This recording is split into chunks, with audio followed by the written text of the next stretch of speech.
Today's recipe is rich, hearty, and filled with fall flavors. It is pumpkin chili. The pumpkin in it adds a delicious creaminess without overpowering.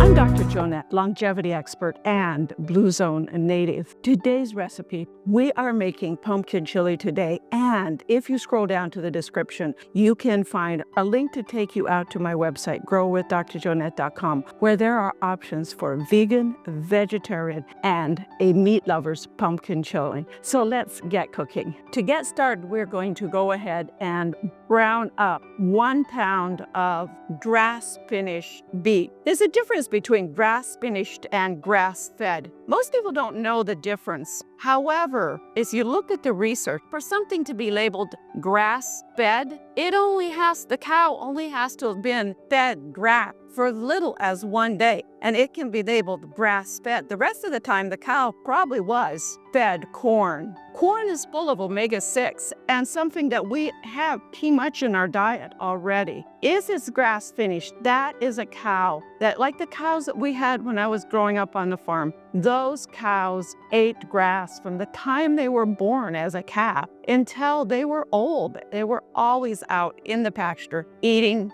grass. That is a grass-finished beef cow. So look for grass-finished next time you're purchasing beef. Once your beef is browned up, go ahead and drain off any extra oil and set it aside. Next, you want to saute your onions, your peppers, and your garlic in a little olive oil. Just add a little to the bottom of our pot here. And I'm adding the onions. We're going to saute them until they are getting a little on the soft side. And peppers, I add the onions and peppers first, and then the garlic towards the end. Want to make sure your garlic doesn't burn, otherwise it gives it a real bitter taste. Probably about 5 minutes or so. That's been sawing several minutes now, sauteing, and I'm gonna let's add in the garlic. No, the smell is heavenly. Love that smell of garlic and onions. Garlic and onions are great probiotic. They are good food for all your bacteria. One of your bacteria, gut bacteria's favorite food. That's looking pretty good. Let's go ahead and we'll add in the seasonings, some chili pepper, 1 to 2 tablespoons, depending upon how much spiciness you like. Some cumin, some smoked paprika. Love the smoked paprika, better than the regular paprika, but regular is good as well. And now we're gonna add in that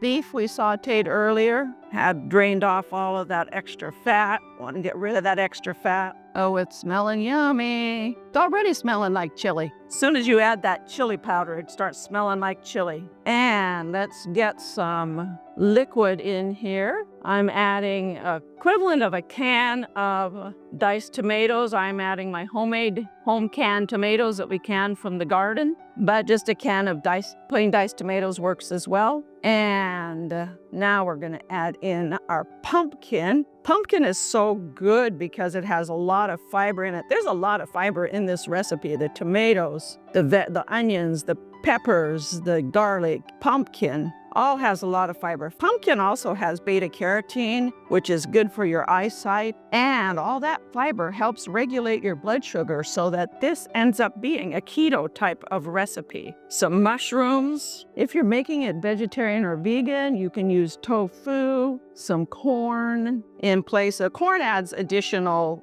carbohydrates, so it makes it so it isn't keto, but crumbled up tofu is always delicious in it. And some black beans, more fiber, more protein. Protein's important in your diet. You want to make sure you get about, if you weigh 150 pounds, you need about 80, 90, or you need probably about 100 grams of protein, 90, 100 grams of protein every day. Make sure you split it over your 3 meals that you eat every day. And lastly, we're going to add a little bit more liquid because we're going to saute this for about a half an hour. So I want to add a couple of cups of my homemade beef stock.